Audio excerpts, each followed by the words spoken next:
Sa harap ng daan-daang mga matang mapanghusga, luluhod ang lalaking nag-akalang pag-aari niya ang bawat patak ng aking hininga. Ang matandang babaeng binalot ng ginto ang kanyang kasamaan ay mawawala ng boses sa harap ng katotohanang matagal niyang itinago. Darating ang sandaling. Ang bawat latay sa aking katawan ay magiging kadenang, hihilas sa kanila patungo sa madilim na rehas ng katarungan. Isang lihim na dokumento ang magiging mitsa ng kanilang pagguho. At sa gabing iyon, walang luha ang papatak mula sa aking mga mata.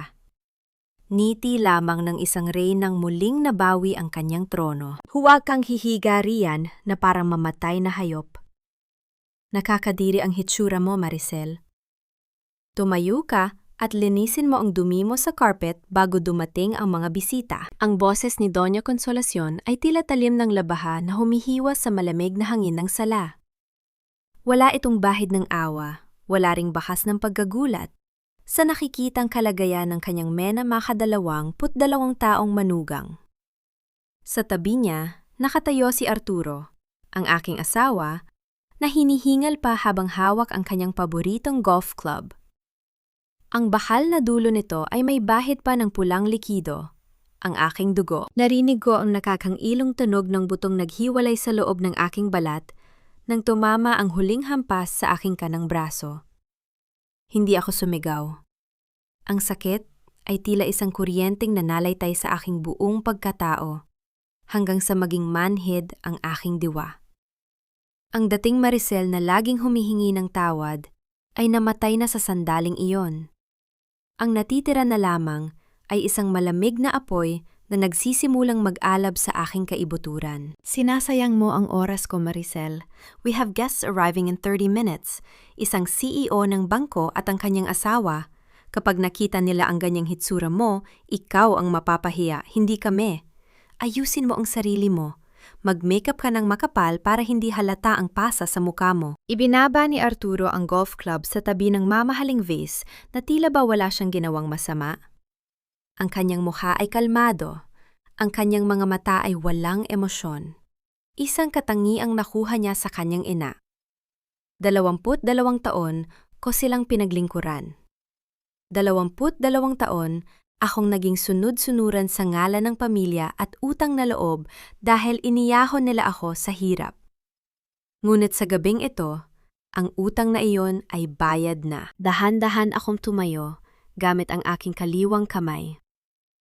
Ang bawat galaw ay isang pagsubok sa aking tatag, ngunit hindi ako nagpakita ng kahit anong senyales ng kahinaan. Tiningnan ko ang pulang mansa sa puting carpet. Ang aking dugo na ayon sa kanila ay isang dumi. Opo, ma'am, lilinisin ko ito ng husto.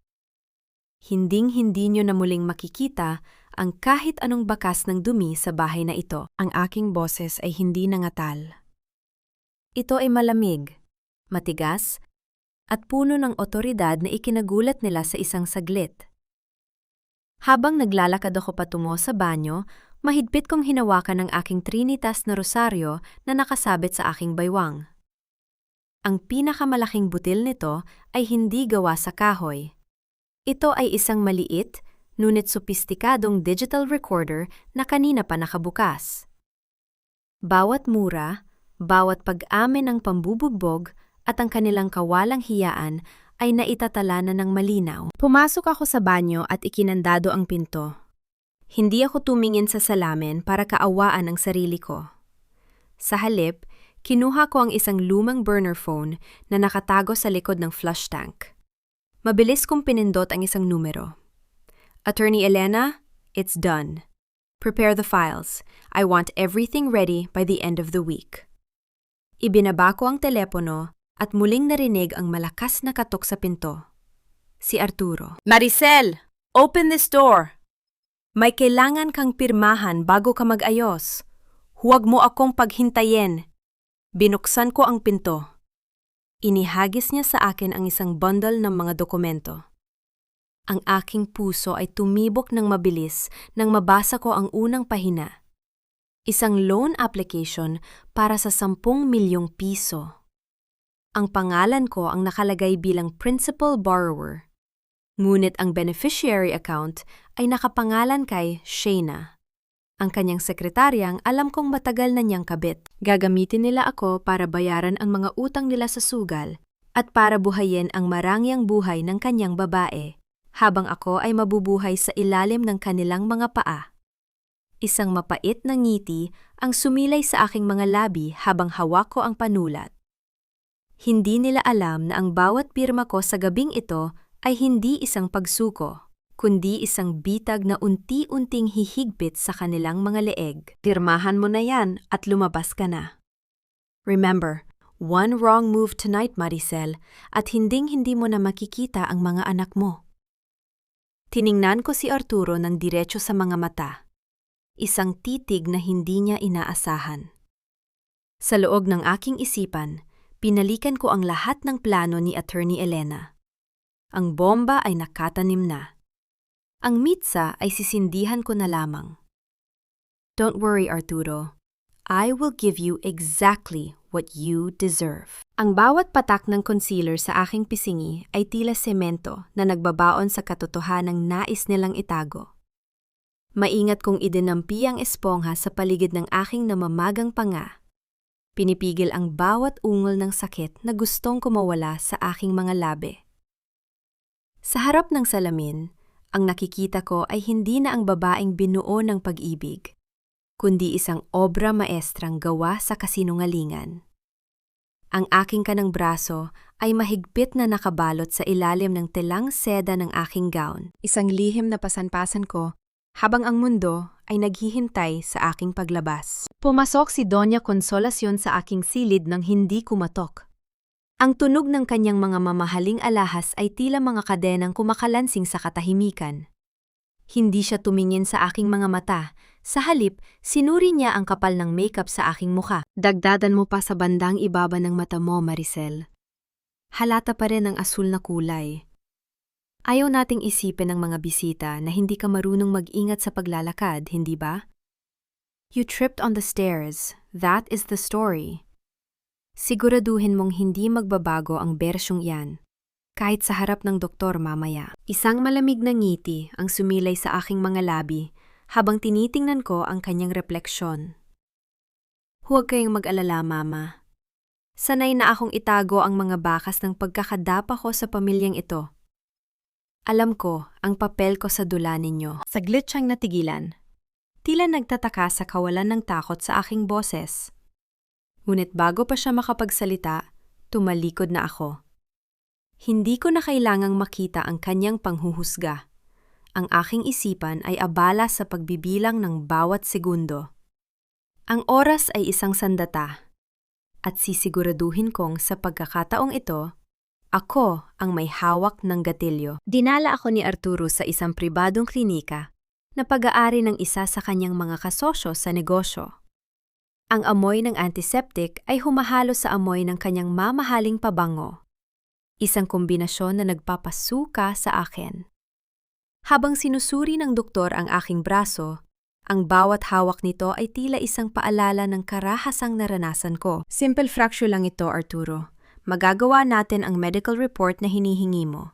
Accidental fall, as requested, sabi ng doktor habang nagsusulat sa kanyang chart. Hindi man lang siya tumingin sa akin, ang biktima na nasa harap niya. Para sa kanila, isa lamang akong piraso ng kagamitan na kailangang ayusin ng tahimik. Good. I don't want any police reports, Dr. Santos. Alam mo naman ang reputasyon ng pamilya. It would be a scandal we can't afford right now, especially with the expansion. Sagot ni Arturo habang abala sa kanyang cellphone. Marahil ay tinitingnan niya ang mga mensahe mula kay Shayna. Sa isang sandali na lumabas si Arturo para sagutin ang isang tawag, mabilis kong kinuha ang pagkakataon. Kinuha ko ang isang maliit na calling card mula sa loob ng aking bandage. Isang card na ibinigay sa akin ni Attorney Elena sa aming huling lihim na pagkikita. Sa likod nito, nakasulat ang isang address at isang oras. Dr. Santos. Tawag ko sa doktor sa isang mahinang boses na puno ng kapangyarihan. Alam ko kung magkano ang ibinabayad sa iyo ni Arturo para manahimik. Ngunit alam mo rin ba na ang mga dokumentong pinapirmahan mo sa akin noong nakaraang taon ay bahagi ng isang investigasyon para sa tax evasion? Namutla ang doktor. Ang kanyang panulat ay tumigil sa ibabaw ng papel. Tiningnan ko siya ng diretsyo, walang kurap. Huwag mo akong kalabanin, doktor. Gawin mo ang report na gusto ni Arturo. Ngunit itago mo ang tunay na x-ray. Ibibigay mo yon sa akin kapag hiningi ko. Kung hindi, ikaw ang unang babagsak kasama nila. Bago pa siya makasagot, bumalik na si Arturo. Muli akong nagsuot ng maskara ng isang takot at masunuring asawa. Ang laro ng panlilinlang ay nagsisimula na, at ako ang pinakamahusay na manlalaro sa silid na ito. Pag-uwi sa mansion, ang kadiliman ng gabi ay tila naging kakampi ko. Habang ang lahat ay naghahanda para sa hapunan, lumingon ako sa pasilyo at nakita ang bahagyang nakabukas na pinto ng library ni Doña Consolacion. Narinig ko ang mahina ngunit matalim na usapan nila ni Arturo. Naglakad ako ng walang tunog. Ang bawat hakbang ko ay tila isang anino na gumagapang sa pader. Sigurado ka ba na maniniwala ang Board of Directors, Mama? Maricel's family still holds 30% of the shares. Hindi natin basta-basta makukuha ang mga iyon nang walang pirma niya. Tanong ni Arturo, ang boses niya ay puno ng pag-aalinlangan. Narinig ko ang tunog ng paglapag ng baso sa lamesa. Kaya nga natin inihanda ang mga falsified documents, Arturo. Sa susunod na linggo, lalabas na ang balita na si Maricel ay may malubhang sakit sa pag-iisip. Gagamitin natin ang medical records ni Dr. Santos para patunayan na siya ay unstable at nagtatangkang magpakamatay. Once she is declared incompetent, all her inheritance and shares will automatically transfer to you as her guardian. Napahawak ako ng mahigpit sa pader. Ang aking puso ay tila gustong sumabog sa galit. Ngunit ang aking isipan ay nanatiling malamig. Hindi lamang nila ako ninanakawan ng dangal, balak din nilang nakawin ang aking kalayaan at ang kinabukasan ng aking mga anak sa pamamagitan ng paggawa ng kwento na ako ay baliw. And after that? Tanong ni Arturo. After that, she will be sent to a sanitarium in the province. Doon siya mabubulok habang ikaw at si Shayna ay malayang namumuhay sa perang pinagtrabahuhan ng kanyang mga magulang. Justice, isn't it? Para sa lahat ng paghihirap natin sa pagtitiis sa kanya ng 22 taon. Ang kanilang tawanan ay tila isang sumpa na bumabalot sa buong mansyon. Ngunit sa gitna ng kanilang plano, may isang bagay silang hindi alam. Hindi ako ang biktima na kanilang inaakala. Habang iniisip nilang ako ay isang ibong may bali ang pakpak, hindi nila alam na ako ay isang agilang naghahanda na para sa huling pagsakmal. Dahan-dahan akong umatras mula sa pinto. Ang bawat salitang narinig ko ay naitatak na sa aking recorder. Ngunit sa aking pagtalikod, isang hindi inaasahang tunog ang bumasag sa katahimikan. Ang tunog ng isang sapatos na tumama sa isang dekorasyong vase sa pasilyo. Sino yan? Ang sigaw ni Arturo mula sa loob ng silid. Tumigil ang aking hininga. Ang pintuan ng library ay biglang bumukas ng malakas. Ang bawat tibok ng aking puso ay tila isang tambol na nagbababala ng panganib. Ngunit hindi ko hinayaang manginig ang aking mga tuhod. Sa sandaling bumukas ang pinto ng library at lumabas ang galit na mukha ni Arturo, tanging ang lamig ng aking kalooban ang nagsilbing tameng. Hawak ko ang aking siko. Ang aking mukha ay pinanatili kong blangko, isang pader na walang bitak. Anong ginagawa mo rito, Maricel? Kanina ka pa ba nakikinig? Ang boses ni Arturo ay puno ng hinala. Ang kanyang mga mata ay nanunuri, naghahanap ng kahit anong senyales ng takot. Tumingin ako sa kanya ng diretsyo. Ang aking paningin ay kasing talim ng isang punyal. Ang ingay ng inyong tawanan ang umabot sa pasilyo, Arturo. Hindi ko kailangang makinig ng maigi para malaman na ipinagdiriwang nyo na ang aking pagkatalo. Pumunta ako rito para sabihing tapos na ang pag-aayos ko. Kung gusto nyo ng perpektong palabas sa harap ng mga bisita, huwag nyo akong harangan. Lumabas din si Doña Consolacion Ang kanyang mga labi ay nakakurba sa isang mapang-uyam na ngiti. Ang tapang mga yata ngayon, Maricel. Siguraduhin mo lang na ang tapang na yan ay hindi mauwi sa lalong kapahamakan. Remember, we hold the keys to your cage. Hindi ko na sila sinagot. Tumalikod ako at naglakad palayo. Ang tunog ng aking sapatos sa sahig ay tila isang ritmo ng digmaan. Ngunit sa dulo ng pasilyo, isang bagong balakid ang naghihintay. Isang babaeng nakasuot ng manipis na seda, ang kanyang buhok ay maingat na nakaayos, at ang kanyang muka ay puno ng pekeng pag-aalala. Si Shayna. Ang distansing pinsan na dinala ni Arturo sa aming tahanan, ang babaeng itinuturing nilang biktima ng tadhana. Ngunit sa katotohanan ay ang anay na umuubos sa pundasyon ng aking pagsasama. Oh, Ate Maricel, are you okay? I heard some noise. Nako, parang ang putla mo yata. Let me help you with your dress. Ang sabi niya sa isang malambing at pa-victim na tono. Ang kanyang kamay ay lumapit sa aking balikat, ngunit mabilis ko itong iniwasan. Huwag mo akong hawakan, Shayna. Hindi mo kailangang magpanggap na nag-aalala kapag tayo-tayo lang ang narito. Save your acting for Arturo. He's the one buying it. Ang malamig kong sagot. Nakita ko ang panandaliang pagkislap ng galit sa kanyang mga mata, ngunit mabilis niya itong pinalitan ng luha. Ate, why are you so mean to me? I'm just trying to be a good sister to you since you're, having a hard time lately. Arturo said you're not feeling well mentally. Lalong humigpit ang hawak ko sa aking sarili. Kinagamit na nila ang naratibong ako ay baliw, kahit sa harap ko mismo. Ang katinuan ko, ang huling bagay na dapat mong alalahanin, Shayna. Ang dapat mong isipin ay kung hanggang kailan ka itatago ni Arturo sa ilalim ng palda ng kanyang ina. Naglakad ako patungo sa hapagkainan kung saan nakahanda na ang pagkain. Doon, muling nagtagpo ang aming mga landas. Habang kumakain, ang bawat salita ni Shayna ay tila lason na binalot sa asukal. Arturo, I tried to help Ate Maricel earlier, but she's so aggressive. I think the stress is really getting to her, sabi ni Shayna habang dahan-dahang sumusubo.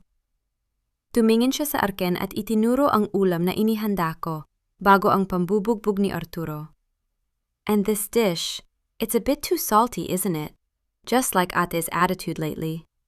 Maybe you should let me take over the kitchen duties too, para hindi na mapagod si Ate. Tumigil si Arturo sa pagkain at tumingin sa akin ng may pandidiri. She's right. Maricel, you can't even do a simple task anymore. You're becoming useless in this house. Starting tomorrow, Shayna will handle the household staff. Ibigay mo sa kanya ang mga susi. Tumingin ako sa kanila isa-isa. Ang aking asawa na nambugbog sa akin, ang aking biyenan na nagnanais akong ipakulong sa sanitarium, at ang kabit na unti-unting kinukuha ang aking posisyon. Sa halip na sumigaw o umiyak, uminom ako ng tubig ng dahan-dahan. Kung iyan ang gusto mo, Arturo, walang problema. Ibigay mo sa kanya ang lahat ng tungkulin, mula sa paglilinis hanggang sa pagbabayad ng mga utang na idinidikit mo sa pangalan ko. Siguraduhin mo lang na handa siyang harapin ang mga maniningil na darating sa susunod na linggo. Nabulunan si Arturo. Anong sinasabi mo? Isang misteryosong ngiti ang sumilay sa aking mga labi. Natanggap ko ang tawag mula sa bangko kanina, Arturo. Ang credit line na ginagamit nyo para sa business expansion ay na-freeze dahil sa hindi maipaliwanag na labas-pasok ng pondo sa account ni Shayna. It seems your victim, cousin, is being investigated for large-scale fraud. Namutla si Shayna. Ang kutsarang hawak niya ay nahulog at gumawa ng matunog na ingay sa plato. Galit na tumayo si Arturo, ngunit bago pa siya makalapit sa akin, isang malakas na katok sa pinto ang bumasag sa tensyon. Hindi yun ang mga bisitang inaasahan nila. Ang mga anino sa labas ng bintana ay hindi mga kaibigang negosyante, kundi mga taong may dalang warrant na hindi nila inaasahan sa gabing ito. Ang bawat hakbang ni Arturo patungo sa pintuan ay tila paglapit ng isang taong hindi alam na ang kanyang tinatapakang lupa ay puno na ng dinamita. Binuksan niya ang pinto nang may malawak na ngiti, handang tanggapin ang CEO ng bangko na inaakala niyang magliligtas sa kanyang gumuguho na imperyo.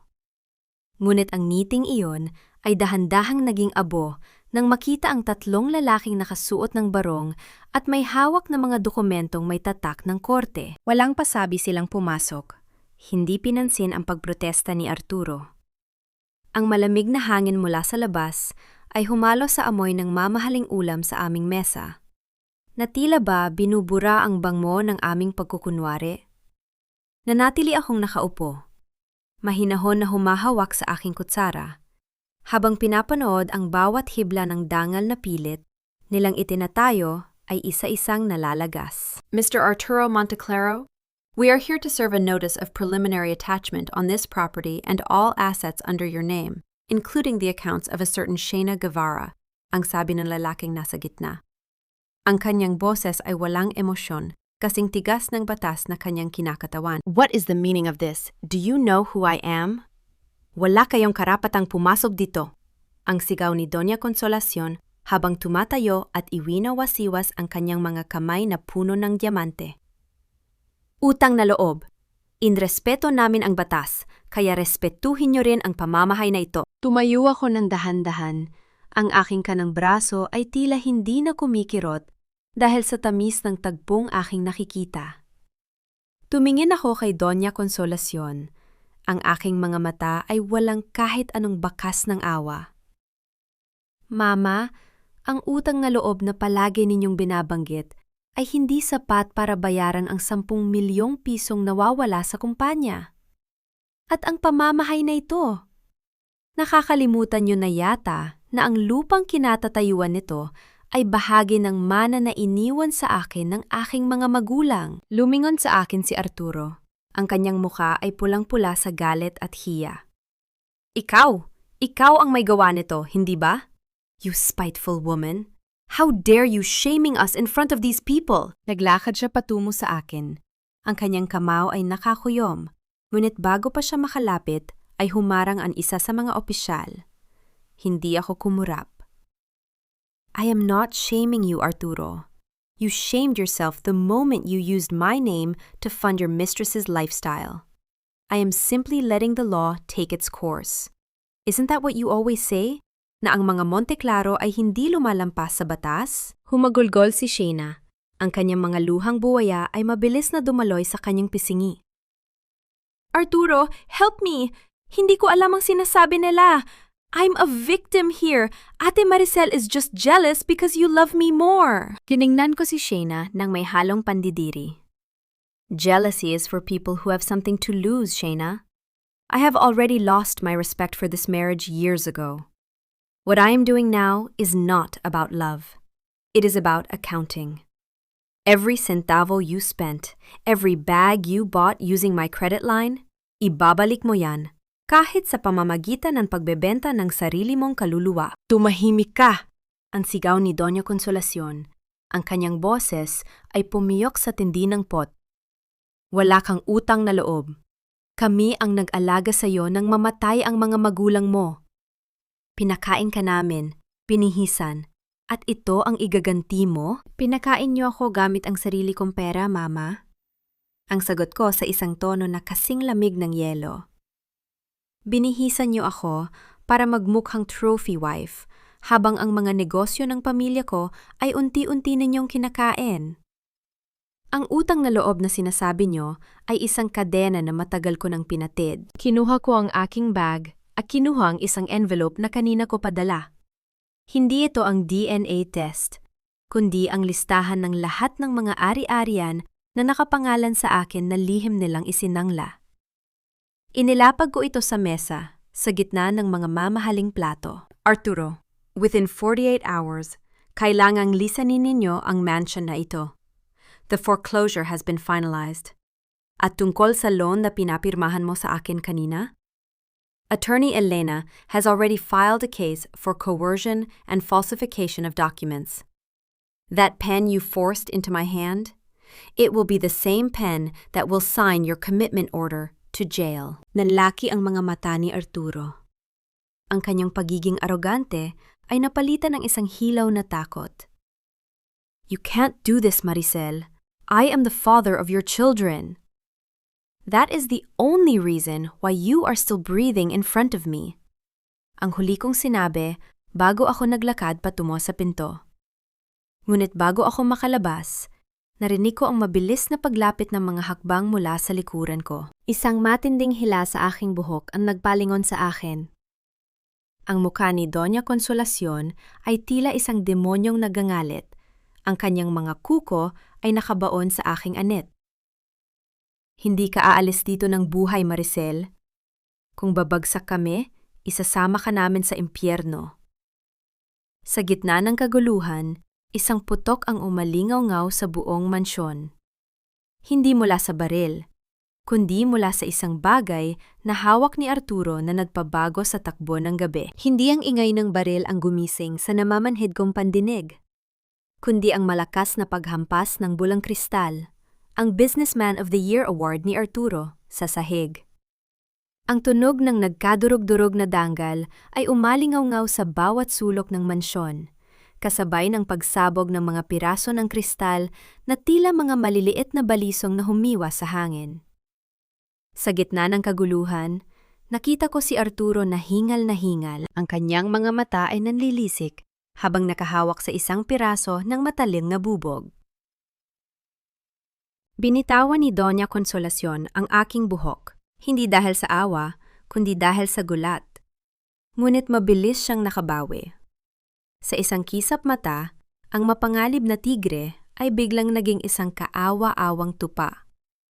Humawak siya sa kanyang dibdib, ang kanyang muka ay namutla at dahan-dahan siyang bumagsak sa sofa habang humihingal ng malalim. Ang puso ko, Arturo, ang puso ko!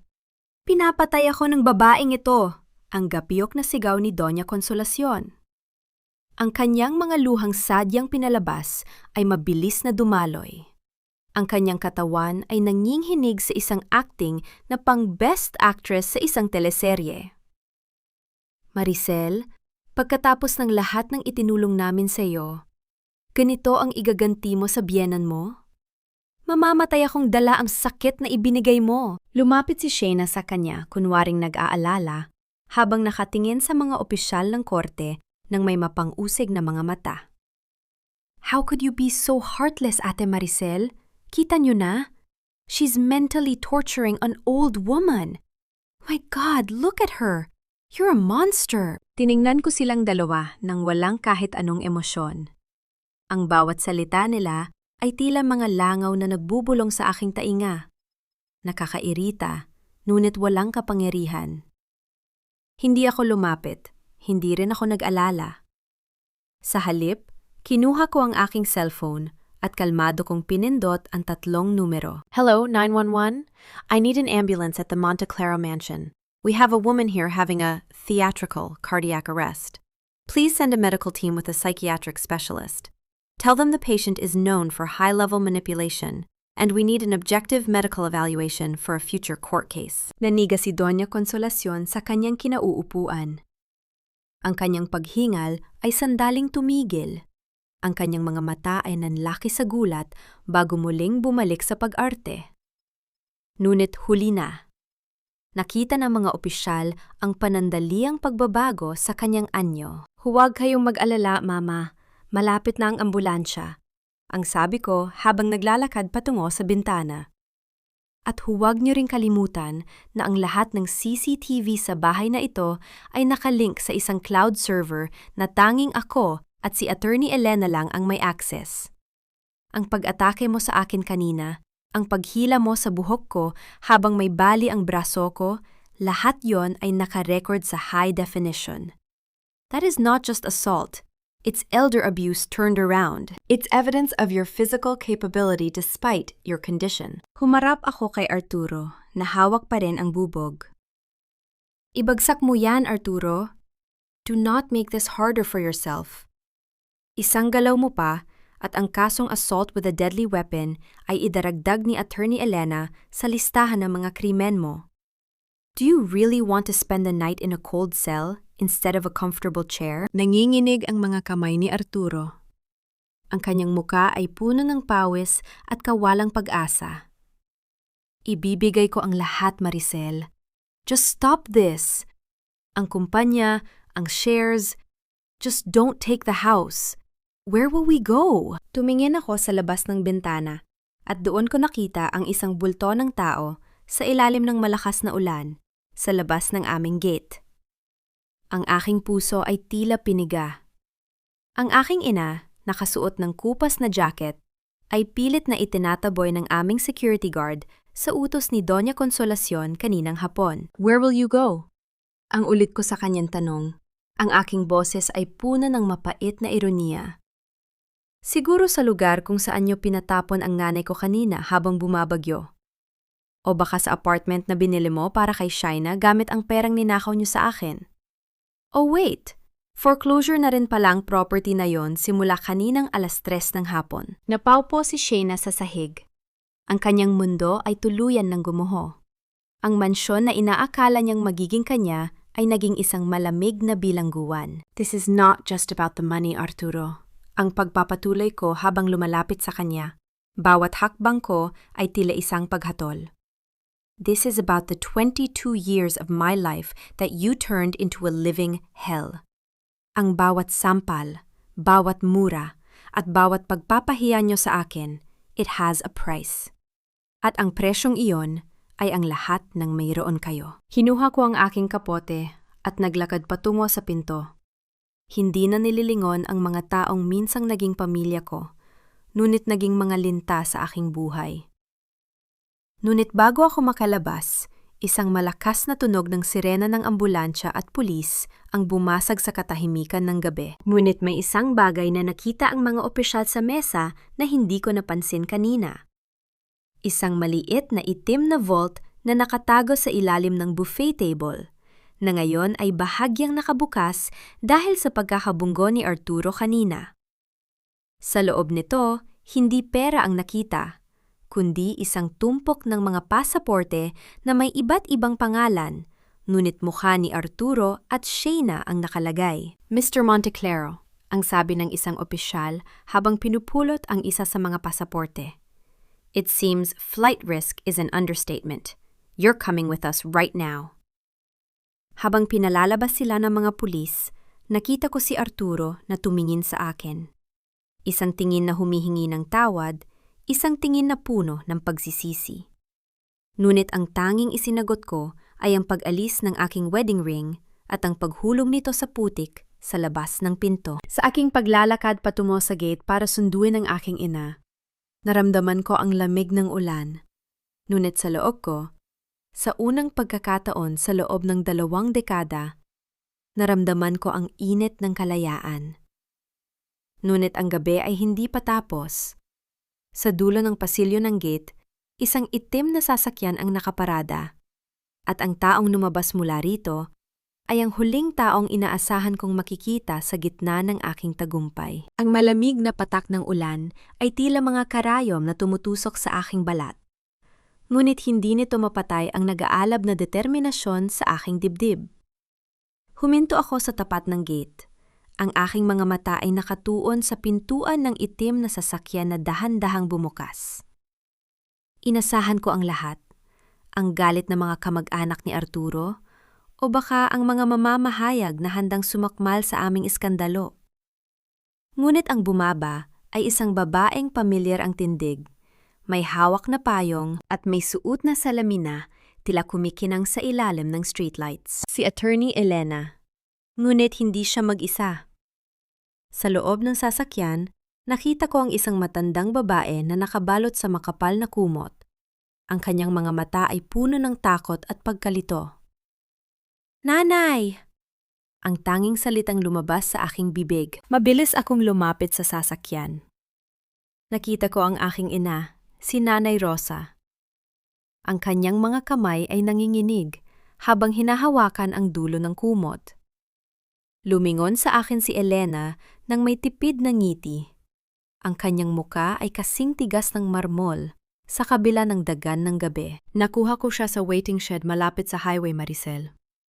Muntik na siyang abutan ng mga tauhan ni Arturo na balak siyang dalhin sa malayo para gawing pain laban sa iyo. Ang paliwanag ni Elena. Ang kanyang boses ay kalmado, ngunit may pahiwatig ng panganib. Niyakap ko ang aking ina. Ang kanyang amoy ng ulan at pagod, ay nagpaalala sa akin kung bakit ko ginagawa ang lahat ng ito. Wala akong luha. Ang panahong iyon ay lumipas na. Ang tanging nararamdaman ko ay ang paghihigpit ng aking hawak sa realidad. Salamat, Elena. Utang ko sa iyo ang buhay ng nanay ko. Ang bulong ko habang isinasara ang pinto ng sasakyan. Huwag kang magpasalamat sa akin, Maricel. Ginagawa ko ito dahil kailangan nating tapusin ang mga Monte Claro. At hindi lang ito para sa iyo, ang sagot niya. Pumasok kami sa loob ng sasakyan.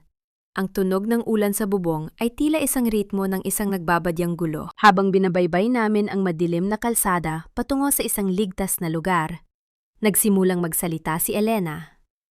Dito ko nalaman ang lihim na naguugnay sa aming dalawa. Ang kanyang ama ay dating accountant ng mga Monte Claro 20 taon na ang nakalilipas.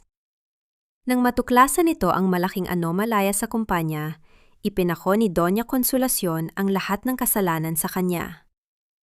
Namatay ang kanyang ama sa loob ng kulungan dahil sa sama ng loob, habang ang kanyang pamilya ay itinapon sa kalsada. Ang galit mo ay galit ko rin, Maricel. Ang bawat latay sa likod mo ay katulad ng mga sugat na iniwan nila sa danga ng pamilya ko. Hindi tayo titigil hanggang sa magmakaawa sila para sa kanilang huling hininga. Ang sabi ni Elena, ang kanyang mga kamay ay mahigpit na nakahawak sa manibela. Tumigil kami sa isang lumang simbahan sa gilid ng syudad. Sa loob ng madilim na kumpisalan, inabot niya sa akin ang isang flash drive. Nakuha ito ng asset ko sa loob ng opisina ni Arturo bago pa dumating ang mga pulis. Ngunit may isang problema. Ang pinaka-importanteng file, ang digital ledger ng lahat ng nakaw na yaman nila, ay nangangailangan ng biometric access. Kailangan natin ang fingerprint ni Arturo o ang password na tanging siya lang ang nakakaalam. Naramdaman ko ang mabilis na pagtibok ng aking puso. Alam ko kung nasaan ang backup ng password na yon. Nakatago ito sa loob ng isang maliit na jewelry box sa loob ng secret safe sa library ni Arturo. Isang lugar na hindi pa nagagalaw ng mga pulis dahil sa tago nitong lokasyon. Kailangang bumalik ako sa mansyon, ang sabi ko ng may kasiguraduhan. Baliw ka ba? Ang mansyon ay puno ng mga pulis at mga tauhan ng NBI. Kapag nakita ka roon, baka isipin nilang nakikipagsabuatan ka o nagnanakaw ng ebidensya, ang babala ni Elena. Hindi nila ako makikita. Alam ko ang bawat pasikot-sikot ng bahay na yan. Ako ang nagdisenyo ng renovation ng library noong nakaraang taon. May isang lagusan mula sa basement na tanging ako lang ang nakakaalam. Ang sagot ko habang kinukuha ang aking kapote. Bumalik ako sa mansyon sa ilalim ng kadiliman. Ang bawat hakbang ko sa basang damo ay tila isang anino na gumagalaw. Gamit ang susi na itinago ko sa ilalim ng isang paso, nakapasok ako sa basement. Ang amoy ng alikabok at lumang gamit ay sumalubong sa akin. Dahan-dahan akong umakyat sa library. Ang bawat tunog ng aking paghinga ay tila isang malakas na ingay sa gitna ng katahimikan. Nakarating ako sa tapat ng secret safe sa likod ng malaking painting ni Doña Consolacion. Mabilis kong inilagay ang code. Sa loob ng safe, nahanap ko ang maliit na itim na flash drive na kailangan namin. Ngunit sa sandaling hahawakan ko na ito, isang liwanag mula sa flashlight ang tumama sa aking mukha mula sa pintuan. Nandito ka lang pala, Maricel. Akala ko ba itapos na ang laro? Ang boses na iyon. Hindi ito boses ng pulis. Hindi rin ito boses ni Arturo. Ito ay boses ng isang taong matagal nang nagtatago sa anino ng pamilyang Monte Claro at ang dulo ng isang malamig na baril ay nakatutok na ngayon sa aking ulo. Ang bawat hibla ng aking buhok ay tila tumatayo sa lamig na nagmumula sa dulo ng baril na nakatutok sa aking sentido. Ngunit sa halip na manginig, dahan-dahan kong ibinaba ang aking mga kamay, ang aking daliri ay mahigpit pa ring nakakapit sa maliit na flash drive. Hinarap ko ang taong nasa likod ng flashlight, si Marcus. Ang kanang kamay ni Arturo at ang taong gumagawa ng lahat ng kanilang maruming trabaho. Ang kanyang mukha ay puno ng pawis, ang kanyang mga mata ay dilat at puno ng desperasyon. Hindi siya mukhang isang matapang na tauhan. Mukha siyang isang daga na nasukol sa isang madilim na sulok. Isuko mo ang drive na yan, Maricel. Huwag mong pilitin na gawin ko ang hindi ko dapat gawin. Kailangan ito ni Arturo para malinis ang pangalan niya. Ang boses ni Marcos ay nanginghinig. Isang malinaw na senyales na wala na siya sa kanyang katinuan. Isang maikling tawa ang kumawala sa aking mga labi. Isang tawang puno ng pang-uuyam. Talaga, Marcos? Pagkatapos kanyang itapon sa ilalim ng boss kanina? Alam mo ba na sa mga pasaporteng nahanap ng mga pulis, wala ang pangalan mo? Balak nilang tumakas ni Shaina at iwan ka rito para harapin ang lahat ng kaso ng pamilya Monteclaro. Natigilan si Marcos. Ang dulo ng baril ay bahagyang bumaba. Nagsisinungaling ka. Matagal na akong tapat sa kanila. Ang katapatan ay walang halaga sa mga taong walang konsensya, Marcos. Isipin mo ang pamilya mo. Kapag nalaman ng mga pulis na ikaw ang pumatay sa akin, sino ang mag-aalaga sa mga anak mo? Si Arturo na nasa kulungan? O si Doña Consolacion na walang ibang mahal kundi ang kanyang sarili? Dahan-dahan akong humakbang patungo sa kanya, hindi pinapansin ang banta ng kamatayan. Sa bawat segundo, nararamdaman ko ang kanyang pag-aalinlangan. Ibigay mo sa akin ang baril, Marcos. Maging testigo ka laban sa kanila. Yan lang ang tanging paraan para mailigtas mo ang sarili mo. Huwag mong hayaang maging biktima ka rin ng kanilang kasinungalingan. Bago pa siya makasagot, narinig namin ang tunog ng mga yabag mula sa pasilyo. Ang mga pulis ay pabalik na sa library. Sa isang biglaang desisyon, ibinaba ni Marcos ang baril at mabilis na tumalon palabas ng bintana patungo sa dilim ng hardin. Naiwan akong mag-isa. Hawak ang susi ng kanilang pagbagsak. Pagkalipas ng 2 araw, naganap ang isang pagkikita na hindi inakala ni Arturo. Sa loob ng isang interrogation room, nakaupo ako sa tapat niya.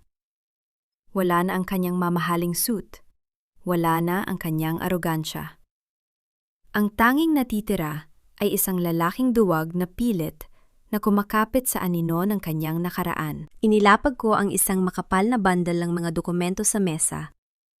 Pirmahan mo ito, Arturo. Isang kasunduan na isinusuko mo ang lahat ng iyong karapatan sa kumpanya, sa mansyon, at ang kustodiya ng ating mga anak. Tumawa si Arturo, isang tunog na puno ng pait. At bakit ko gagawin yan? Akala mo ba ay nanalo ka na? Ang mga ebidensya nyo ay hindi sapat para mabulok ako sa kulungan. Lalabas ako rito, Maricel, at sisiguraduhin kong magsisisi ka. Pirmahan mo, Arturo. Ang ulit ko sa isang tono na kasing lamig ng semento. Dahil kung hindi, ilalabas ni Attorney Elena ang digital ledger na nakuha ko sa library. Ang ledger na naglalaman ng lahat ng transaksyon mo sa mga sindikato ng droga at human trafficking. Alam mo kung anong hatol doon? Reclusion perpetua. Walang piyansa, walang takasan. Namutla si Arturo. Ang kanyang mga kamay ay nanginginig habang binabasa ang mga papeles. Ang hindi niya alam, ang mga dokumentong iyon ay may fine print na inihanda ni Elena. Kapag pinirmahan niya ito, hindi lamang niya isinusuko ang kanyang yaman, kundi inaamin din niya ang lahat ng kanyang mga krimen sa ilalim ng disguise ng isang settlement. Isang bitag na gawa sa sarili niyang kasakiman. Mayroon kang 5 minuto, Arturo. Pagkatapos nito, ang ledger ay mapupunta na sa mga kamay ng media. Isipin mo ang hiya na darating sa nanay mo. Isipin mo ang pangalan ng mga Monte Claro na magiging kasing dumi ng basura sa kalsada. Kinuha ni Arturo ang panulat. Sa bawat titik ng kanyang pangalan na isinusulat niya, nararamdaman ko ang pagputol ng huling kadena na nag-uugnay sa akin sa kanya. Nang matapos siya, kinuha ko ang mga papel nang walang kahit anong pasasalamat. Tapos na tayo, Arturo. Ang huli kong sinabi habang tumatayo. Maricel, wait. Tell me, minahal mo ba talaga ako kahit minsan? Ang tanong niya, ang kanyang boses ay puno ng pagmamakaawa. Lumingon ako sa kanya sa huling pagkakataon. Minahal ko ang lalaking inakala kong ikaw. Ngunit ang lalaking nasa harap ko ngayon, hindi ko siya kilala. At hinding-hindi ko siya gustong makilala muli. Lumabas ako ng silid ng may taas, no? Ngunit sa labas, sinalubong ako ni Attorney Elena ng may seryosong mukha. Maricel, may problema. Si Shayna, nakatakas siya mula sa kustodya ng pulisya kaninang umaga. At may nakita ang mga asset ko na isang mensahe sa cellphone ni Arturo na hindi natin napansin. Naramdaman ko ang muling pagtaas ng tensyon. Anong mensahe? Isang lokasyon, Maricel. Ang paaralan ng mga anak mo. At ang oras ay ngayon na. Ang bawat segundo na lumilipas ay tila isang patak ng asidong tumutunaw sa aking huling pasensya. Hindi ako sumigaw. Hindi rin ako nag-hysterical nang marinig ang balita mula kay Attorney Elena. Sa halip, naramdaman ko ang paglamig ng aking dugo. Isang pakiramdam na tila ba ang buong mundo ay huminto para bigyang daan ng isang naggangalit na bagyo sa loob ng aking dibdib. Ang aking mga anak. Ang kaisa-isang dahilan kung bakit nanatili akong buhay sa impyernong iyon. Ang huling linyang hindi dapat nilang nilampasan. Elena, patakbuhin mo ang sasakyan. Na yun din. Ang sabi ko sa isang boses na kasing tigas ng bakal. Wala itong emosyon, wala itong takot. Ito ay ang boses ng isang inang handang pumatay para sa kanyang mga supling. Mabilis na pinaharurot ni Elena ang sasakyan sa gitna ng siksik na trapiko ng Maynila. Hindi ko pinansin ang kirot sa aking bali na braso habang mahigpit na nakahawak ang aking kaliwang kamay sa gilid ng upuan. Sa aking isipan, binibilang ko ang layo ng paaralan mula sa aming kinalalagyan. 15 minuto. 10 minuto kung lalampas kami sa bawat pulang ilaw. I have already alerted the school security, Maricel. At ang mga tauhan ko ay papunta na rin doon. Hindi niya magagalaw ang mga bata. Ang pag-aluni ni Elena. Ngunit alam kong maging siya ay kinakabahan. Si Shayna ay isang taong wala nang mawawala, Elena. At ang taong wala nang mawawala ang pinakamapanganib na kaaway. She's not after the money anymore. She's after my soul. At alam niyang ang mga anak ko ang aking kaluluwa. Ang sagot ko habang nakatingin sa labas ng bintana. Pagdating namin sa gate ng paaralan, mabilis akong bumaba kahit hindi pa tuluyang humihinto ang sasakyan. Ang ulan ay tumila na. Ngunit ang kapaligiran ay balot pa rin ng isang madilim na presensya. Nakita ko ang kumpulan ng mga magulang at guro malapit sa admin building. Sa gitna ng kaguluhan, doon ko siya nakita. Si Shayna. Nakasuot siya ng isang malaking hoodie at sunglasses, ngunit kilala ko ang bawat galaw ng babaeng iyon. Hawak niya ang kamay ng aking bunsong anak na si Sofia, habang ang aking panganay na si Gabriel ay nakatayo sa harap nila, tila pilit na pinoprotektahan ang kanyang kapatid. Ang mukha ni Shayna ay puno ng baliw na ngiti. Ang kanyang mga mata ay nanlilisik sa galit at desperasyon. Ate Maricel, look who I found! Ang cute-cute talaga ng mga anak mo, no? Parang ang sarap nilang isama sa isang mahabang biyahe yung hindi na kayo makakabalik. Ang sigaw ni Shayna nang makita niya ako. Ang kanyang boses ay nanginginig sa tindi ng kanyang nararamdaman. Huminga ako ng malalim at dahan-dahang humakbang patungo sa kanya. Itinaas ko ang aking kaliwang kamay upang ipakita na wala akong dalang armas. Shayna, bitawan mo sila. Ang laban na ito ay sa ating dalawa lang. Huwag mong idamay ang mga bata na walang kinalaman sa kasakiman ninyo ni Arturo. Walang kinalaman. Sila ang lahat sa iyo, di ba? Sabi ni Arturo, kapag wala na sila, mawawala na rin ang lakas mo. Sinira mo ang buhay ko, Maricel. Mawawala ang yaman ko, ang pangalan ko, lahat dahil sa iyo. Ngayon, patas na tayo. Ang sigaw niya habang hinetak ang braso ni Sofia. Umiyak si Sofia at nakita ko ang pagdidilim ng paningin ni Gabriel. Bitawan mo ang kapatid ko, ang sigaw ng aking anak. Ngunit mabilis siyang itinulak ni Shaina. Hindi ako tumakbo. Alam kong ang bawat maling galaw ko ay maaaring mag-udyok sa kanya na gumawa ng mas masahol pa. Shaina, tingnan mo ang paligid mo. Napapalibutan ka na ng mga pulis. Sa tingin mo ba ay makakatakas ka? Isipin mo ang sarili mo. Kapag binitawan mo sila ngayon, maaari ko pang hilingin sa korte na pagaanin ang kaso mo. Ngunit kapag may nangyaring masama sa kanila, sisiguraduhin kong ang huling mukhang makikita mo bago ka mabulok sa selda ay ang mukha ko. Wala akong pakialam sa kulungan. Ang gusto ko lang ay makita kang nadurusa. Kumuha siya ng isang maliit na bote mula sa kanyang bulsa.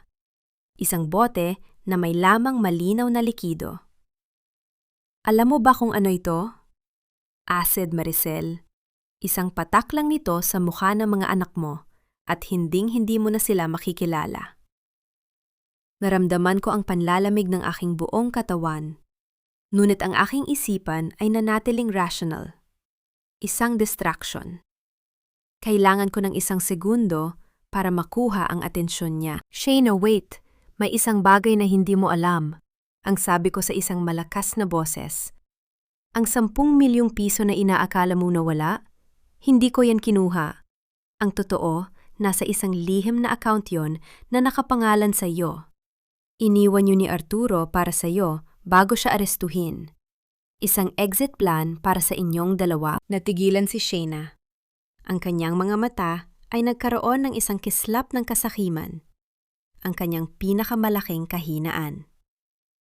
Nagsisinungaling ka, sabi ni Arturo. Kinuha mo ang lahat. Tingnan mo ang cellphone mo, Shaina. Ipinadala ko na ang account details sa'yo. Yan ang susi ng kalayaan mo. Kunin mo ang pera at umalis ka na ng bansa. Huwag mong sayangin ang pagkakataong magsimulang muli. Para lang sa paghihigante na walang patutunguhan. Dahan-dahang kinuha ni Shaina ang kanyang cellphone. Ang kanyang hawak kay Sofia ay lumuwag ng bahagya. Sa sandaling iyon, sumenyas ako kay Gabriel. Sa isang mabilis na galaw, hinila ni Gabriel ang kanyang kapatid at mabilis silang tumakbo patungo sa direksyon ni Elena. Nang mapagtanto ni Shaina na wala siyang natanggap na mensahe, ang kanyang mukha ay naging kasing pula ng apoy. Niloko mo ako! Ang sigaw niya habang binubuksan ang bote ng acid. Ngunit bago pa niya ito maisaboy, isang malakas na puwersa ang sumalubong sa kanya mula sa gilid.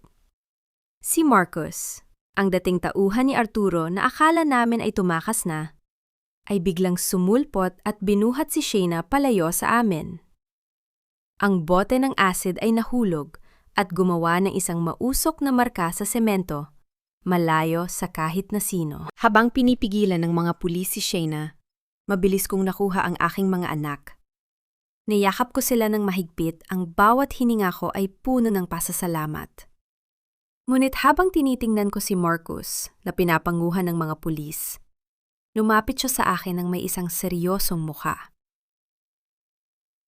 Hindi pa tapos ito, Maricel. Ang bulong niya habang dumadaan sa tabi ko. Ang ledger na nakuha mo, hindi iyon ang orihinal. Ang totoo, ang pamilya Monteclaro ay may mas malalim pang lihim at ikaw? Ikaw ang susunod nilang target kapag nalaman nila kung sino ka talaga. Napakunot ang aking no. Anong ibig mong sabihin? Tumingin siya sa akin ng may halong awa. Hindi ka lang asawa ni Arturo, Maricel. Ikaw ang nawawalang tagapagmana ng pamilyang nais nilang burahin sa mapa noon pa man. Ang mga magulang mo, Hindi sila namatay sa aksidente. Pinatay sila ni Doña Consolacion. Nabitawan ko ang aking bag.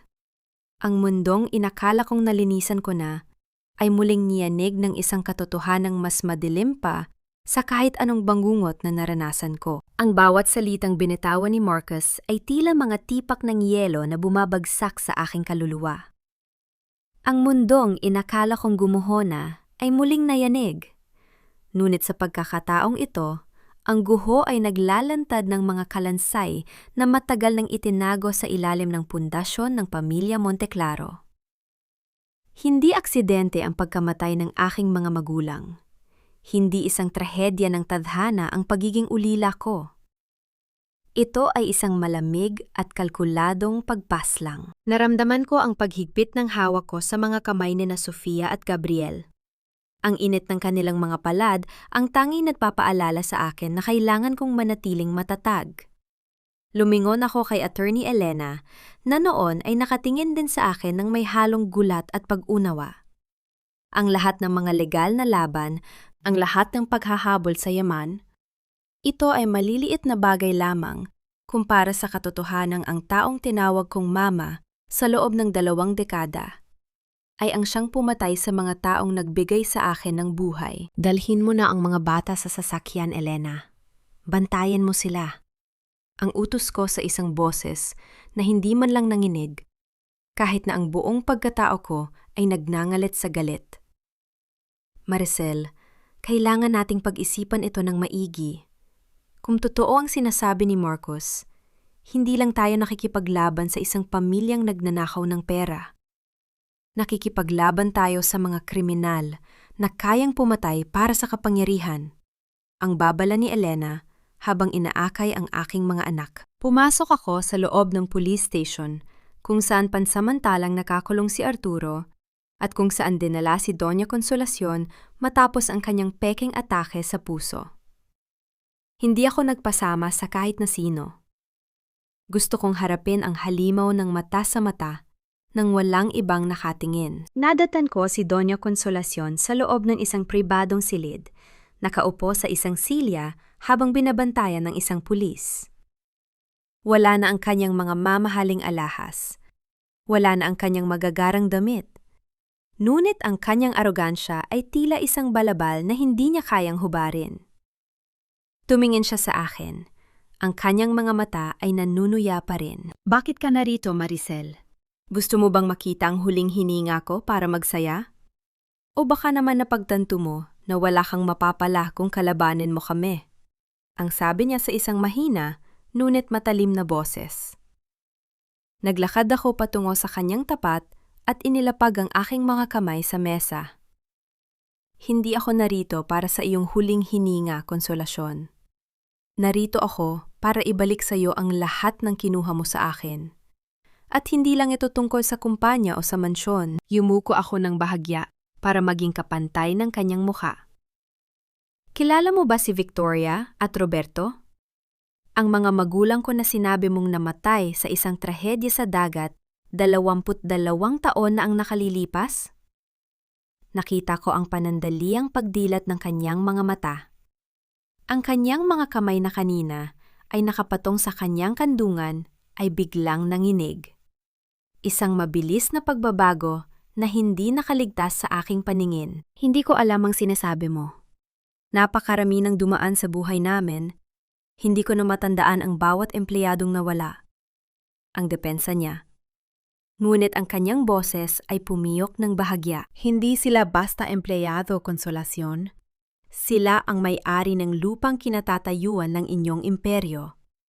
Sila ang nagtiwala sa inyo at bilang ganti, pinutol nyo ang mga brake ng kanilang sasakyan. Pinanood nyo silang mahulog sa bangin habang hawak nyo ang mga dokumentong maglilipat ng lahat ng ari-arian nila sa inyo. Ang boses ko ay naging isang malamig na bulong na tila sumpa sa kanyang pandinig. Tumawa siya ng pilit. Isang tunog na puno ng takot na pilit itinatago. Wala kang ebidensya, Maricel. Kwento lang yan ng isang tauhang nais lang kumuha ng atensyon. Ang batas ay hindi tumatanggap ng haka-haka. Kinuha ko mula sa aking bulsa ang maliit na itim na flash drive na nakuha ko sa library. Inilapit ko ito sa kanyang mukha. Akala mo ba ay ledger lang ang laman nito? Hindi mo alam na bago mamatay ang aking ama, nag-iwan siya ng isang liham sa kanyang abogado. Isang liham na nagsasaad ng lahat ng banta mo sa kanila. At ang abogadong yon? Siya ang ama ni Attorney Elena. Ang taong ipinapatay mo rin sa loob ng kulungan para manahimik. Namutla si Doña Consolacion. Ang bawat salita ko ay tila isang pako na ibinabaon sa kanyang kabaong. Ang kanyang pagiging matriarch ay gumuho sa harap ng katotohanang ang biktima na itinuring niyang basura ay siya palang maglulibing sa kanya. Sa loob ng 22 taon, pinaglingkuran ko ang pumatay sa mga magulang ko. Pinunasan ko ang dumi niyo, inalagaan ko ang pangalan niyo, at hinayaan kong syaktan niyo ang katawan ko. Ngunit sa gabing ito, ang lahat ng iyon ay tapos na. Hindi ka lang mawawalan ng yaman, Konsolasyon. Mawawalan ka ng dangal, ng kalayaan, at ng bawat taong inakala mong kakampi mo. Tumayo ako ng tuwid at tiningnan siya ng may pandidire. Ang aking mga magulang ay hindi namatay ng walang katarungan. Ako ang kanilang katarungan. At ang bawat sentimong ninakaw mo, ibabalik ko sa mga taong talagang nagmamay-ari nito. Lalabas na sana ako ng silid nang bigla siyang sumigaw. Isang sigaw na puno ng puot at desperasyon. Hindi mo alam kung anong sinisimulan mo, Maricel. Hindi lang kami ang may kinalaman dito. Kapag binuksan mo ang pinto ng nakaraan, lahat tayo ay masusunog. Hindi ko siya nilingon.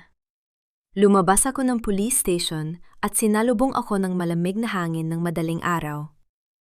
Nakita ko sina Sofia at Gabriel na mahimbing na natutulog sa loob ng sasakyan ni Elena. Sa gitna ng dilim, naramdaman ko ang isang kakaibang gaan sa aking dibdib.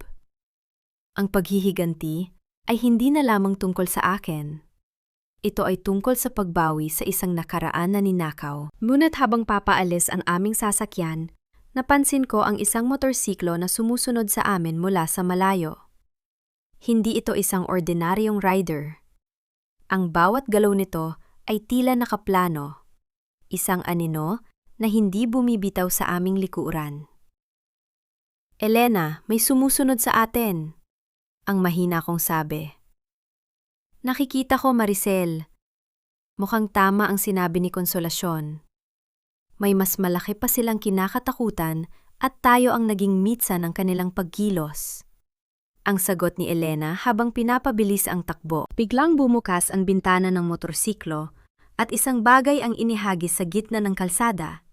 Isang maliit na usok na mabilis na kumalat na nagpablur sa aming paningin.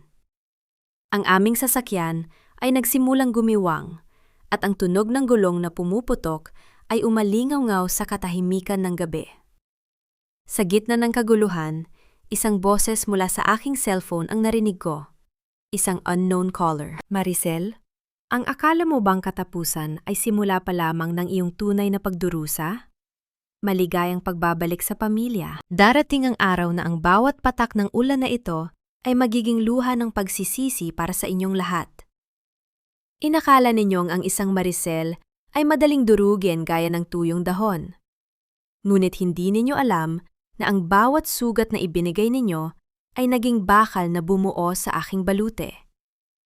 Sa harap ng inyong mga yaman at kapangyarihan, tatayo ako ng matuwid, isang reynang handang bawiin ang kahariang ninakaw ninyo. Ang bawat sikretong itinago ninyo sa dilim ay ilalantad ko sa ilalim ng nakakasilaw na liwanag ng katotohanan. At sa huli, kayo ang luluhod sa paanan ng babaeng minsan ninyong minaliit. Huwag kang bibiti, Maricel! Ikapit mo ang iyong mga anak! Ang sigaw ni Attorney Elena ay humalo sa nakakangilong tunog ng goma na kumakaladkad sa basang semento. Naramdaman ko ang marahas na pagpihit ng aming sasakyan. Ang bawat hininga ko ay tila tumigil habang ang mundo ay umiikot sa aking paningin. Ngunit sa gitna ng pang-anib, Tanging ang kaligtasan ni na Sofia at Gabriel ang nasa isip ko. Niyakap ko sila ng mahigpit. Ang aking bali na braso ay nagdulot ng matinding kirot na tila ba hinihiwa ang aking laman. Ngunit hindi ko ito ininda. Isang malakas na pagyanig ang naramdaman namin bago tuluyang huminto ang sasakyan sa gilid ng kalsada, malapit sa isang madilim na bangin. Ang usok mula sa pumutok na gulong ay dahan-dahang kumalat na nagbibigay ng isang nakakatakot na anyo sa paligid. Humihingal ako. Ang aking puso ay tila isang tambol na nagwawala sa aking dibdib. Tumingin ako sa likuran.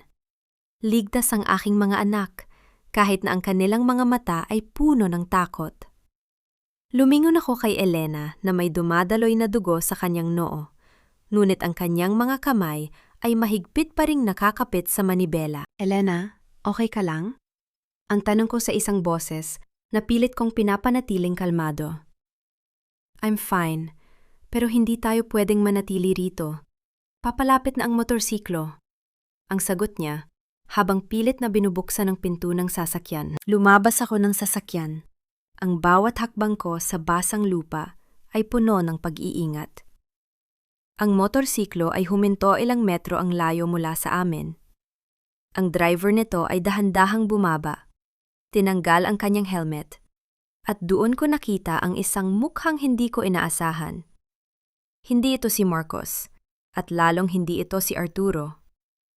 Ito ay si Don Ricardo Monteclaro, ang nakatatandang kapatid ng pumanaw na asawa ni Doña Consolacion. Ang taong akala ng lahat ay matagal lang namayapa sa ibang bansa. You're a brave woman, Maricel. Halos mapaniwala mo ako na ikaw na ang panalo sa larong ito, ang sabi ni Don Ricardo. Ang kanyang boses ay malalim, puno ng otoridad at isang uri ng panganib na mas matindi pa kaysa kay Arturo o Consolacion. Pero ang katotohanan ay isa ka lamang maliit na bahagi ng isang mas malaking plano.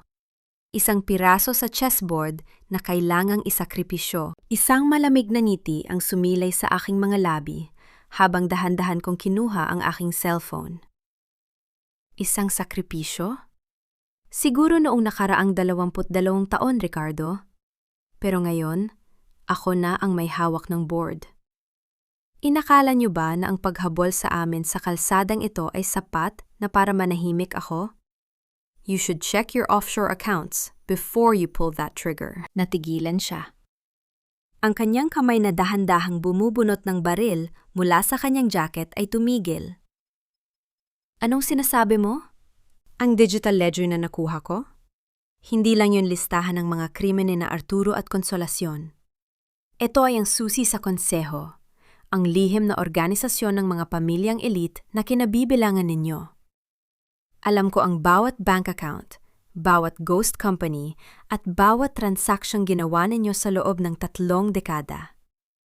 Sa sandaling tumigil ang tibok ng puso ko, o sa sandaling mawala ako sa radar ni Attorney Elena, ang laet ng impormasyong yan ay otomatikong ipapadala sa International Criminal Court at sa bawat pahayagan sa Asia, isang matalim na titig ang ibinigay sa akin ni Don Ricardo.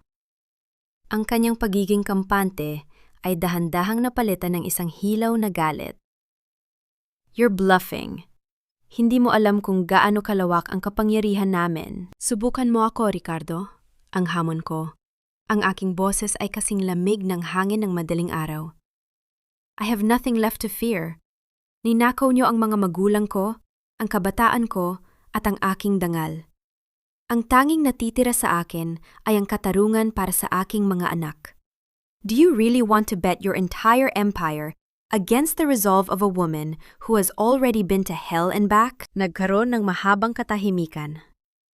Ang tanging naririnig ay ang patak ng ulan at ang malayo pang sirena ng mga pulis na tinawagan ni Elena bago ang banggaan. Nakita ko ang pag-aalinlangan sa mga mata ni Ricardo. Alam niyang ang bawat segundo ay mahalaga, at ang bawat salita ko ay may dalang katotohanan. Anong gusto mo, Maricel? Ang tanong niya sa wakas. Ang kanyang boses ay puno ng pait. Gusto ko ang lahat, Ricardo.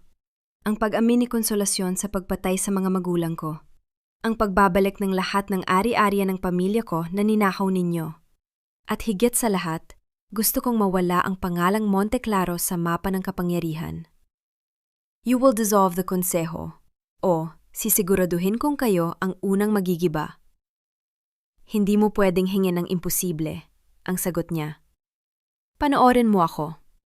Ang huli kong sinabi habang papalapit ang mga ilaw ng sasakyan ng pulis. Ngunit bago pa makalapit ang mga pulis, isang hindi inaasahang pangyayari ang naganap. Isang putok ang narinig mula sa madilim na bahagi ng kalsada, hindi mula kay Ricardo, kundi mula sa isang direksyong hindi namin inaasahan. Nakita ko si Ricardo na bumagsak.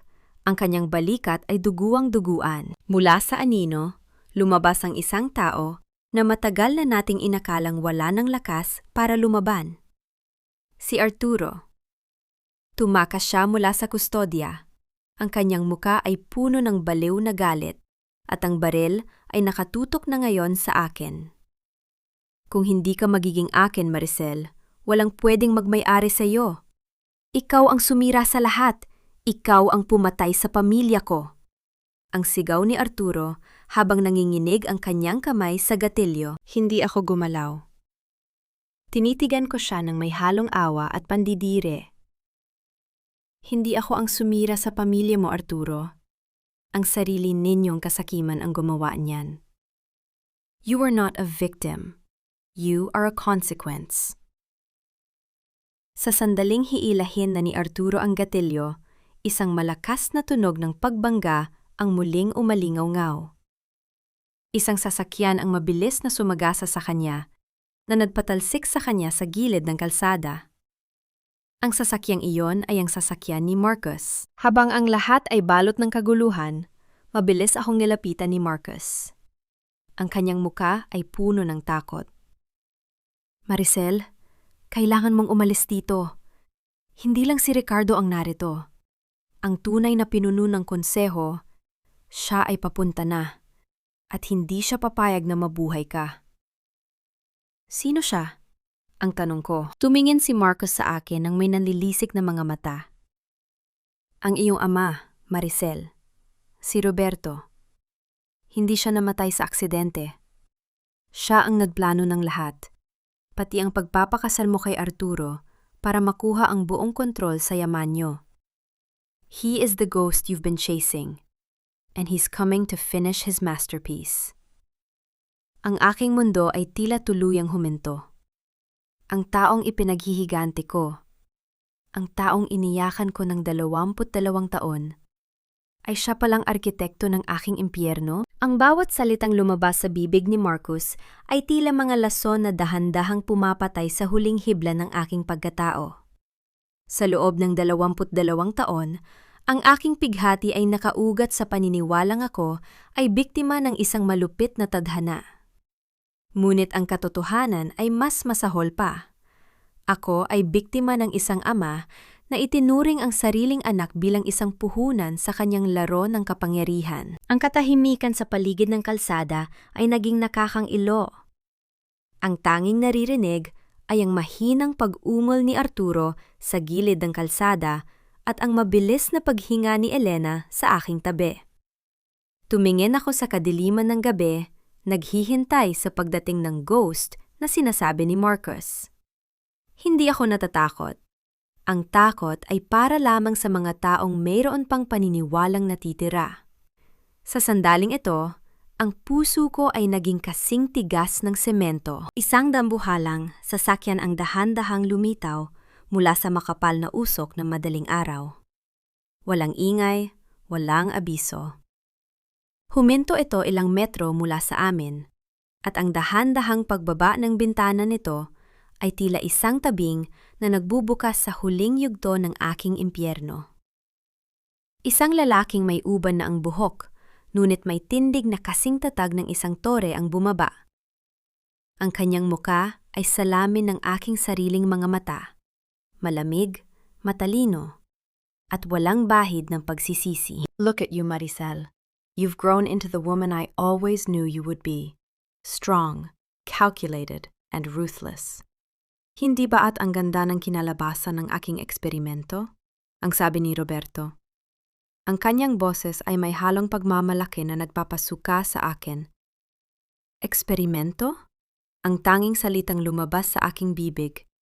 Ang bawat titik ay puno ng kalsadang yelo. Ipinapatay mo ang aking ina. Ipinaranas mo sa akin ang impyerno sa kamay ng mga Monte Claro. At tinatawag mo itong eksperimento? Tumawa siya ng mahina. Ang boses niya ay tila kalansing ng mga gintong barya. Anak, ang brilyante ay hindi nabubuo ng walang matinding pressure.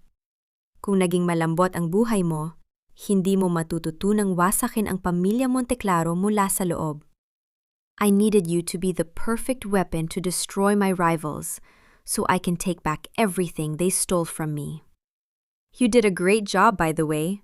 You destroyed Arturo and Consolacion more efficiently than I ever could. You used me. Ang bulong ko. Ang aking mga kamao ay nakakuyom hanggang sa bumaon ang aking mga kuko sa aking palad. You let that monster break my bones. You let them treat me like a slave for 22 years just to satisfy your greed. I gave you a legacy, Maricel. In exchange for 20 years of pain, you will now rule an empire that spans across the continent. Isn't that a fair trade? Stop being emotional. Be rational, like I taught you through your suffering. Ang sabi niya habang dahan-dahang lumalapit. Ang kanyang kamay ay nakalahad na tila ba, inaasahan niyang tatanggapin ko ang kanyang pagdating. Lumingin ako kay Roberto, at sa unang pagkakataon, naintindihan ko kung ano ang tunay na kasamaan. Hindi ito ang galit ni Arturo o ang ingit ni Shayna.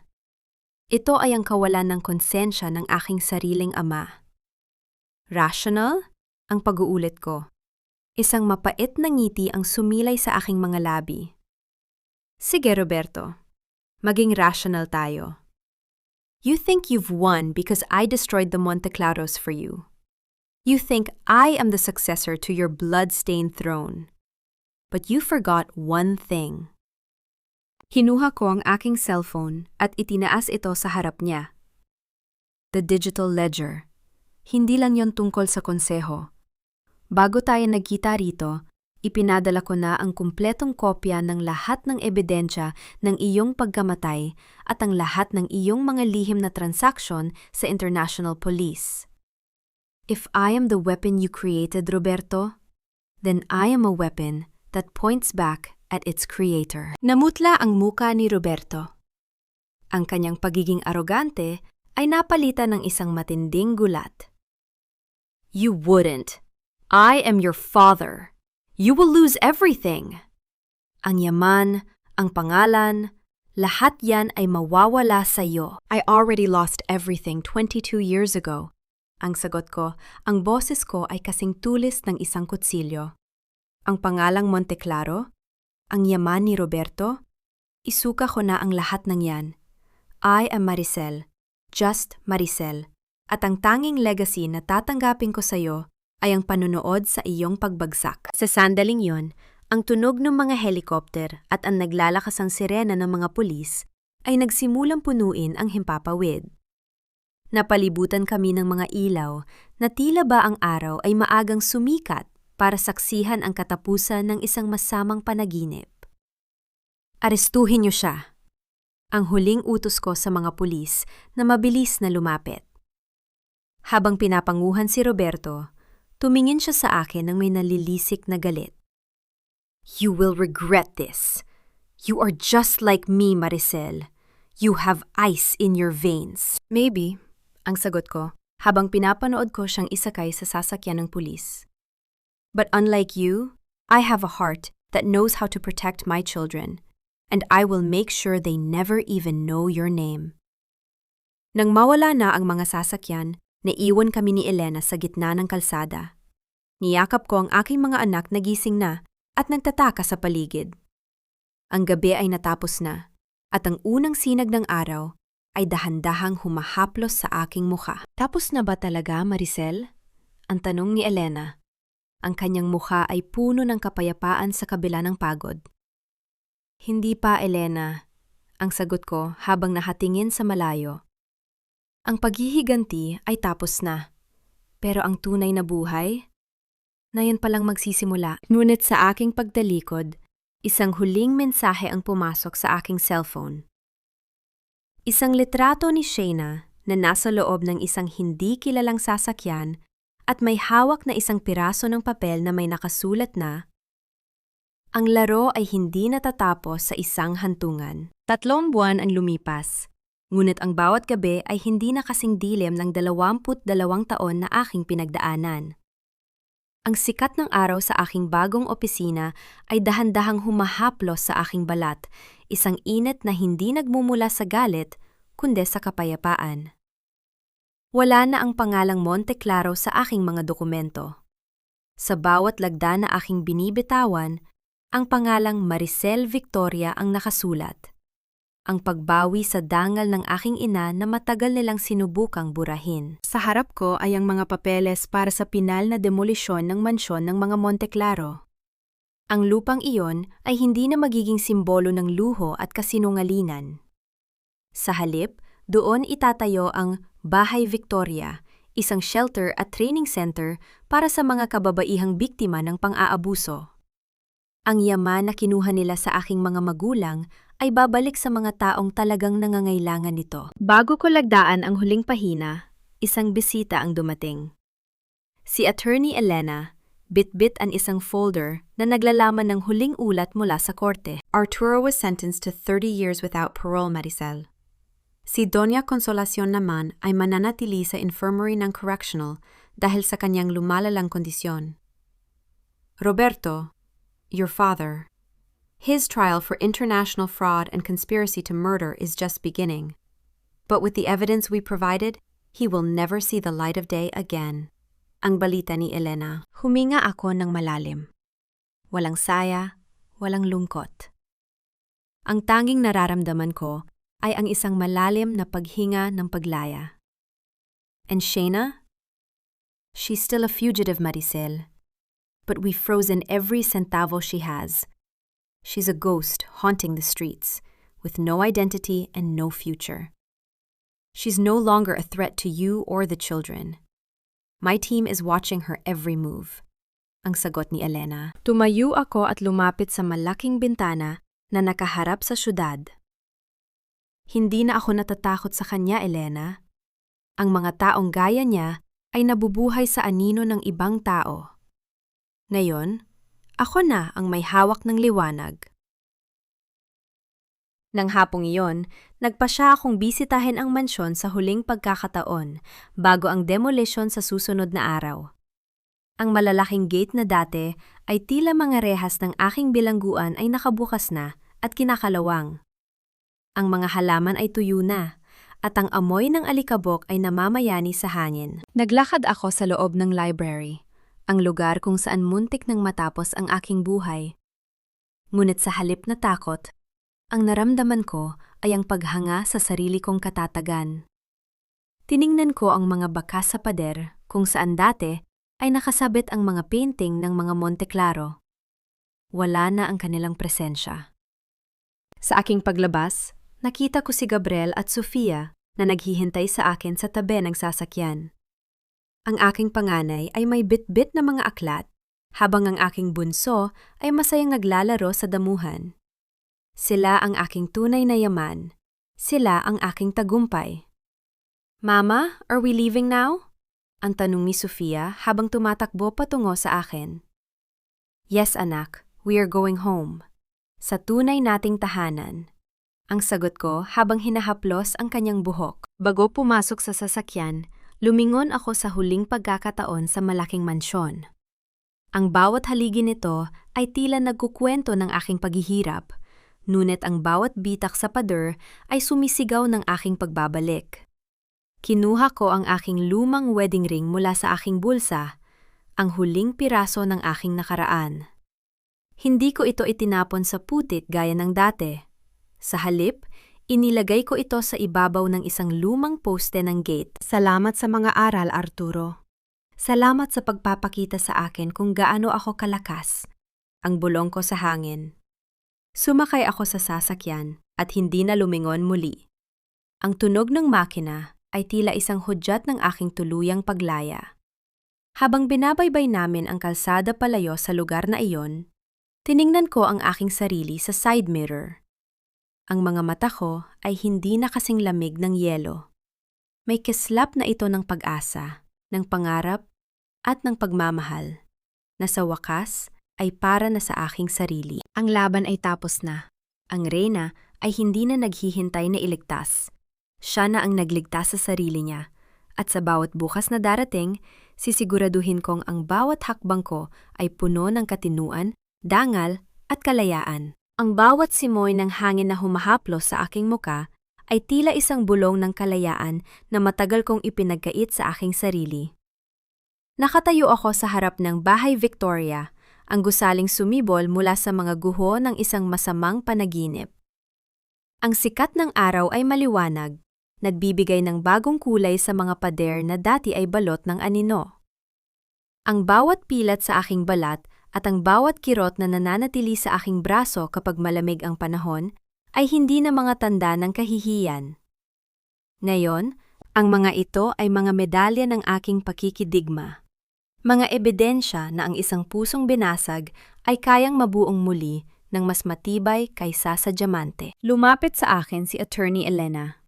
Ang kanyang mga mata ay nagniningning sa katuwaan habang pinapanood ang mga kababayang dahan-dahang pumapasok sa center. You did it, Maricel. This is not just a building. This is a sanctuary. Mumiti ako sa kanya, isang ngiting abot hanggang sa aking mga mata. We did it, Elena. Hindi lang ito para sa akin.